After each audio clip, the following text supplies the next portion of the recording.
교회는 항상 개혁되어야 한다라는 이 표어를 여러분 기억하고 계신가요? 우리 교회가 교회로서의 생명력을 계속 유지하고 또 교회로서 교회의 본질을 계속 추구하고 성장하고 교회로서 살아있으려면 개혁을 해야 된다라는 것입니다. 잘못된 부분들을 고쳐내고 새로워져야 된다라는 이야기죠. 세상에 많은 사람들이 개혁을 이야기합니다. 정치 세계에서도 개혁을 이야기합니다. 심지어 중국 공산당의 덩샤오핑 같은 사람도 개혁을 이야기했습니다. 개혁 없이는 죽음에 이르는 길밖에 없다.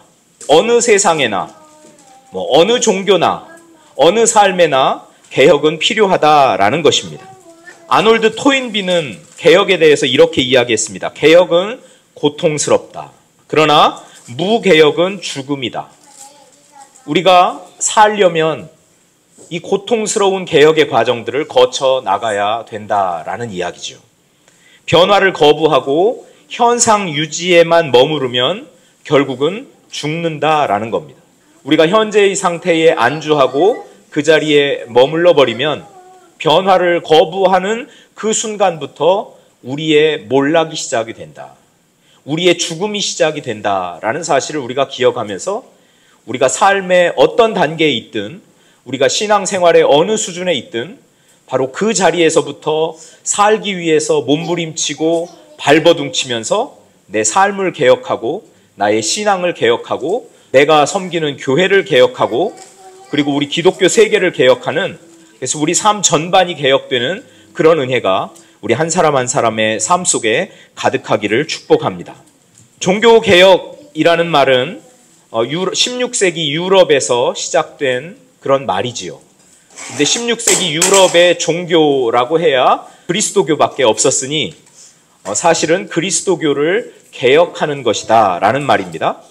올해가 종교개혁 508주년이 되는 해입니다. 1517년 10월 31일 루터가 비텐베르크의 성교회라고 있는데 그 교회를 들어가는 그 큰 문에 95개조의 반박문을 게시하면서 종교개혁이 시작되게 되었습니다. 루터는 이 하나님의 말씀을 깊이 연구하면서 전통이라는 이름으로 인해서 또는 권위라는 이름으로 인해서 또 교회에서 관습적으로 행하는 그런 일들로 인해서 하나님의 말씀이 얼마나 왜곡되고 있는가라는 사실을 절감하게 되었죠. 그래서 토론해보자. 성경으로 들어가서 한번 보자. 하나님이 구체적으로 우리에게 어떤 말씀을 하시는지 성경이 하시는 그 말씀을 들어보자. 이렇게 제안하면서 종교개혁은 시작이 된 것입니다. 전통과 권위와 면죄부, 이것이 16세기의 그 유럽의 교회 상황을 대표하는 그런 핵심 단어일 것 같습니다. 전통과 권위와 면죄부 판매 등으로 하나님의 말씀이 제대로 들려지지 않고 하나님의 말씀이 제대로 보여지지 않고 가려진 상태에서 사람들은 신앙생활을 하고 있었습니다. 그러다 보니 영적으로 심히 부패하게 되었죠. 깊이 병들게 되었습니다. 이 교회가 완전히 죽겠구나, 완전히 망하겠구나, 교회가 생명력을 상실하고야 말겠구나 라는 사실을 절감한 사람들이 그들이 몸담고 있던 가톨릭 교회를 상대로 개혁을 해야 되겠습니다 라는 소리를 외치기 시작했던 것이죠. 그래서 루터를 비롯해서 이 개혁자들은 타락한 교회를 향해서 외치기 시작합니다. 오직 믿음, 오직 은혜, 오직 성경, 오직 그리스도, 오직 하나님께 영광이라는 이 핵심 가치를 그때부터 목놓아 외치기 시작하면서 우리가 잃었던 영적 본질로 돌아가자, 우리 근원으로 돌아가자, 다시 하나님의 말씀으로 돌아가자, 이렇게 주창을 하면서 신앙의 쇄신 운동을 했던 것입니다. 여러분, 이것이 바로 16세기에 일어났던 종교개혁입니다. 우리가 사는 이 시대의 교회를 보면, 그리고 그리스도인들을 보면 16세기의 그 종교개혁자들의 외침이 다시 떠오릅니다. 우리의 교만, 또 우리의 자랑, 우리의 공로, 이런 것들로, 우리의 권위, 그런 것들로 하나님의 말씀을 가리고서 삽니다. 그리고 영적으로 신앙적으로 참 병든 상태에서 살아가고 있습니다. 이때도 개혁이 필요합니다. 그래서 많은 사람들이 이제 제2의 종교 개혁이 필요하다라고 이야기를 하죠. 1세기에 초대교회가 태동한 이후로 1500년 정도 지나서 1차 종교 개혁이 있었어요.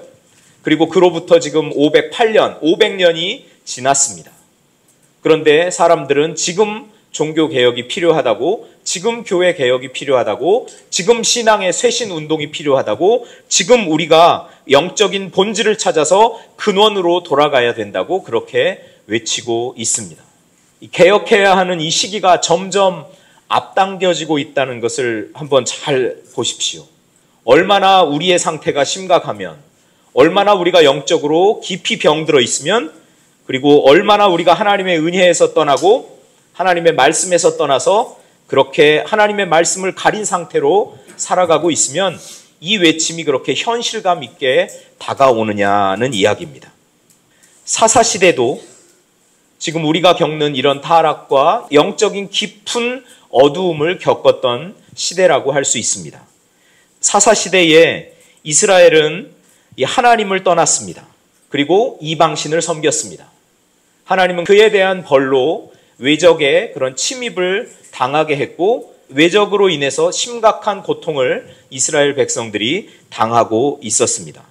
오늘 우리가 함께 읽은 이 말씀은 기도원을 통해서 이렇게 암울한 시대를 하나님이 어떻게 바꿔가시는지를 우리에게 보여주고 있지요. 이스라엘의 영적이고 군사적인 구원을 목표로 하나님이 기드온이라는 사람을 택하시고 그를 부르시고 그리고 그를 통해서 일련의 개혁적인 활동들을 하고 있는 것을 우리가 이 말씀을 통해서 깨닫게 됩니다.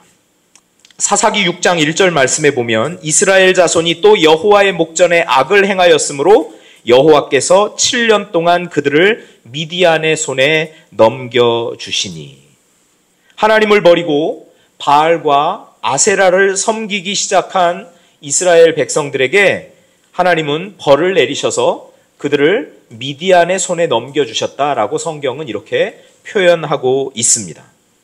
미디안이 이스라엘 깊숙이 들어와서 영향력을 행사하니까 어떤 일들이 일어났냐면, 이 미디안 사람들이 이스라엘 백성들이 농사 지은 것을 다 뺏어가는 겁니다. 농사가 좀 잘 되고 있는 것 같으면 와서 다 망가뜨립니다. 몰래 거둔 것도 이렇게 발각이 되면 다 뺏어가는 거죠. 양과 소, 나귀 이런 것도 남기지 않고 다 가져가 버립니다. 그러다 보니 이스라엘의 궁핍함이 심했다. 사람들이 너무나 배고프게 사는 겁니다. 하나님을 버리고 바알과 아세라를 섬겼기 때문에 그렇죠. 그때 이스라엘 백성이 늘 하듯이 하나님께 부르짖습니다. 사사기 6장 6절 말씀에 이스라엘 자손이 미디안으로 말미암아 궁핍함이 심한지라 이에 이스라엘 자손이 여호와께 부르짖었더라. 하나님이 그 부르짖음을 외면하지 않으시고 기드온이라는 연약한 사람을 사사로 부르십니다. 이스라엘에 보면 문제가 두 군데가 있는 겁니다. 이스라엘만 그런 것이 아니라 누구에게나 다 문제는 두 방향에서 나타나는데, 하나는 내부의 적입니다. 하나는 우리가 지금까지 이야기했듯이 미디안이라는 외부의 적이죠. 이 내부의 적은 그들이 하나님을 떠나서 바알과 아세라를 섬긴 데 있습니다. 이 내부의 적을 어떻게 물리칠까? 이 내부의 적을 어떻게 물리치면서 이 신앙의 개혁을 이룰까? 그를 위해서 이 기드온은 어떻게 합니까? 아버지 요아스에게 있는 바알의 제단을 헐고 아세라 상을 찍고, 아세라는 보통 목상이거든요. 나무로 된 상이거든요. 아세라 목상을 찍고, 아세라 목상을 찍은 그 나무를 가지고 하나님 앞에 불을 지펴서 번제를 드리는 겁니다. 이것이 내부로부터의 개혁, 내부의 적을 물리치는 기드온의 개혁이었다라는 것입니다. 이스라엘이 지금 미디안의 압제를 받고 있는 근본적인 원인은 이스라엘이 군사력이 미약해서, 아니면 정치 수완이 좀 부족해서, 아니면 지도자가 잘못 세워져서 이런 문제가 아니라는 거죠. 이스라엘이 미디안의 압제를 받고 있는 근본적인 원인은 그들이 하나님을 버리고 이방신을 섬겼기 때문이다. 이것이 근본 원인이기 때문에 이 문제를 해결하는 것이 제대로 된 개혁의 시작이라는 것을 알려주고 계시는 거죠. 하나님을 버리고 이방신을 섬겼던 그런 영적 타락, 이것이 이스라엘이 내부적으로부터 고쳐야 했던 그런 문제들, 핵심적인 문제였습니다. 그러니까 기드온은 이 우상을 제거하는 일을 우선적으로 하고 있는 것이죠. 여러분, 우리 삶에도 어려움이 닥칩니다. 예기치 않았던 그런 고난이 닥쳐옵니다. 우리 삶에도 궁핍함이 엄습해 올 때가 있습니다. 어려운 일들이 많이 있다라는 이야기죠. 그럴 때 여러분, 우리 삶의 진정한 개혁은 어디에서부터 오겠습니까? 우리 삶 가운데 그렇게 갑자기 찾아온 그 고난과 그 궁핍함과 이런 어려움들, 여러분, 그것을 개혁해내는 가장 그 개혁의 출발은 어디에 있냐면 나와 내 가정의 신앙에 있다라는 것을 우리가 꼭 명심할 필요가 있습니다. 내가 하나님을 제대로 섬기고 있나? 우리 가정은 하나님을 제대로 경외하고 있는가? 우리 하나님을 제대로 예배하고 있는가? 나는 내 중심에서부터 바로 이 문제를 잘 해결하고 하나님과 관계를 제대로 맺고 있는가? 우리의 개혁은 거기에서부터 시작되어야 맞습니다. 이것을 제대로 하지 않고 여러분, 이거 바꿔야 됩니다. 저거 고쳐야 됩니다. 이래야 우리가 삽니다. 하는 그런 이야기들은 다 공허한 메아리와 같이 들릴 수밖에 없는 것입니다. 내 삶이 망하고 나의 신앙생활이 다 망가지고 우리 가정이 다 망하고 그리고 여러분 그 주변에 막 이런 것들이 고쳐졌다, 저게 개혁이 됐다, 저게 새로워졌다, 그게 무슨 의미가 있어요? 우리의 개혁은 내 개인의 신앙과 우리 가정의 신앙에서부터 시작되어야 된다라는 말씀입니다. 이제 기드온이 외부의 적과 상대를 하는데 이것이 종교개혁 508주년을 맞는 저와 여러분에게 좀 울림 있는 메시지로 들려졌으면 좋겠습니다. 하나님은 기드온에게 군사를 선발을 하는데 내가 너에게 말하는 방식대로 해라 라고 이렇게 이야기를 하십니다. 미디안은 이 이스라엘과 싸우기 위해서 13만 5천 명이 모였는데 이스라엘 사람들은 3만 2천 명이 모였습니다. 와, 많이 모였죠? 하나님 충분하지요? 이렇게 생각할 만합니다. 미디안의 숫자에는 미치지 못하지만 그래도 3만 2천 명이 모였는데 이 정도면 하나님 충분하잖아요? 그런데 하나님이 뭐라고 말씀하십니까? 너무 많다. 너무 많다.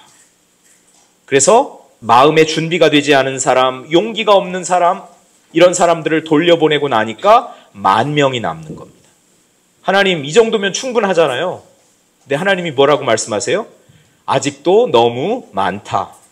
그래서 하나님이 300명으로 줄이는 그런 과정을 설명을 해주십니다. 물가로 데려가라. 그리고 물을 마시게 하는데 무릎을 꿇고 물을 마시는 자, 그런 사람들은 돌려보내고 물을 손으로 움켜쥐고 개가 물을 핥듯이 핥아 마시는 자만 선발해서 함께 싸움에 나가라. 이렇게 하나님이 말씀하시는 겁니다. 그래서 10,000명 중에 9,700명이 돌아가고 300명만 이제 남게 되었습니다. 여기에는 의미가 있겠죠. 지금 전쟁 상황인데 무릎을 꿇고 바가지를 찾고 형식을 갖춰서 지금 물 마실 때입니까? 지금 긴장감이 있는 때인데, 그러니까 얼른 손으로 물을 떠서 이렇게 핥아 마시는 그런 긴장감을 갖추고 있는 그런 사람들, 자기 사명에 집중하는 사람들, 그런 사람들을 300명을 선발하게 되었던 것이죠. 이 300명을 가지고 기드온은 하나님이 알려준 전략대로, 전술대로 전쟁을 치러서 큰 승리를 거두게 되었습니다. 그래서 이스라엘에게 구원을 선물할 수 있었던 것이죠. 하나님이 왜 이 300명을 선발했을까요? 32,000명으로 싸우면 훨씬 수월하잖아요. 32,000명에 하나님이 아주 기발한 작전을 알려주셔서 그대로 싸워서 이기면 쉽게 승리를 쟁취할 수 있잖아요. 그런데 왜 하나님은 32,000명이 아니고 왜 10,000명이 아니고 굳이 300명만 가지고 전투를 치르게 하셨을까? 이 안에 하나님이 우리에게 주시는 메시지가 있는 거죠. 인간의 힘을 배제하라는 것입니다. 이 전쟁은 너희의 능력으로 하는 것이 아니다. 나의 능력으로 하는 것이다. 너희의 힘으로 하는 것이 아니다. 나의 힘으로 하는 것이다. 나의 권능으로 하는 것이다. 라는 것을 하나님은 가르쳐 주셨습니다. 32,000명으로 전쟁에 나가서 승리했으면 이스라엘이 자랑했을 것입니다. 우리가 작전을 잘 세워서 이겼다. 우리가 32,000명이나 똘똘 뭉쳐서 저 미디안과 맞서 싸워서 우리의 힘으로 승리를 쟁취했다. 내 힘으로 독립하게 되었다. 내 힘으로 구원할 수 있었다. 이렇게 자랑할 수 있었겠죠. 그 자기 자랑을 막기 위해서 하나님은 인간의 힘을 배제하고 300명만 가지고 전투하라고 말씀하셨던 겁니다. 그러니까 이 300명은 능력의 상징이 아니라 사실은 연약함의 상징인 거죠. 우리의 연약함에 하나님의 능력이 함께할 때 이 미디안을 물리치는 이 큰 승리를 얻을 수 있었다라는 사실입니다. 하나님이 하시는 이 사역에서 우리를 통해서 드러나는 것은 능력이 아니라 연약함입니다. 그리고 얼마만큼 하나님을 의지하느냐, 얼마만큼 하나님을 믿느냐, 하나님을 신뢰하고 나아가느냐라는 사실이죠. 이 300명은 이스라엘 백성의 믿음을 상징하는 숫자이고 이스라엘 백성이 이 전쟁을 통해서 모든 영광을 하나님께만 돌린다는 상징이 되는 것이죠. 16세기에 종교개혁이 일어났을 때 그 당시에 16세기의 교회의 상황은 행위가, 공로가, 인간적인 노력이, 그래서 면죄부를 돈으로 사고 하는 이런 일들이 구원을 가져오는 것이라고 생각했는데 개혁자들은 그것이 아니라고 이야기하고 있는 겁니다. 여러분의 구원은 여러분의 행위와 여러분의 공로와 여러분이 면죄부를 사는 것, 또 여러분의 노력으로 되지 않는다. 여러분의 구원은 오직 믿음으로 된다. 여러분의 구원은 오직 하나님이 은혜를 베풀어 주셔서 여러분이 예수 그리스도를 믿는 그 믿음을 가지고 있을 때 여러분이 의롭게 되고 구원받게 된다라는 것을 분명하게 이야기한 사건이라는 것이죠. 이 기드온이 미디안과 전쟁을 치를 때 동참한 그 300명을 한번 살펴보았어요. 그들의 마음은 어땠나? 그랬더니 싸울 준비가 되어 있었습니다. 용기가 있었습니다. 그리고 영적인 긴장감을 늦추지 않고 늘 깨어 있었습니다. 그리고 자기에게 맡겨진 사명에 집중했던 사람들이라는 것을 알게 되었습니다.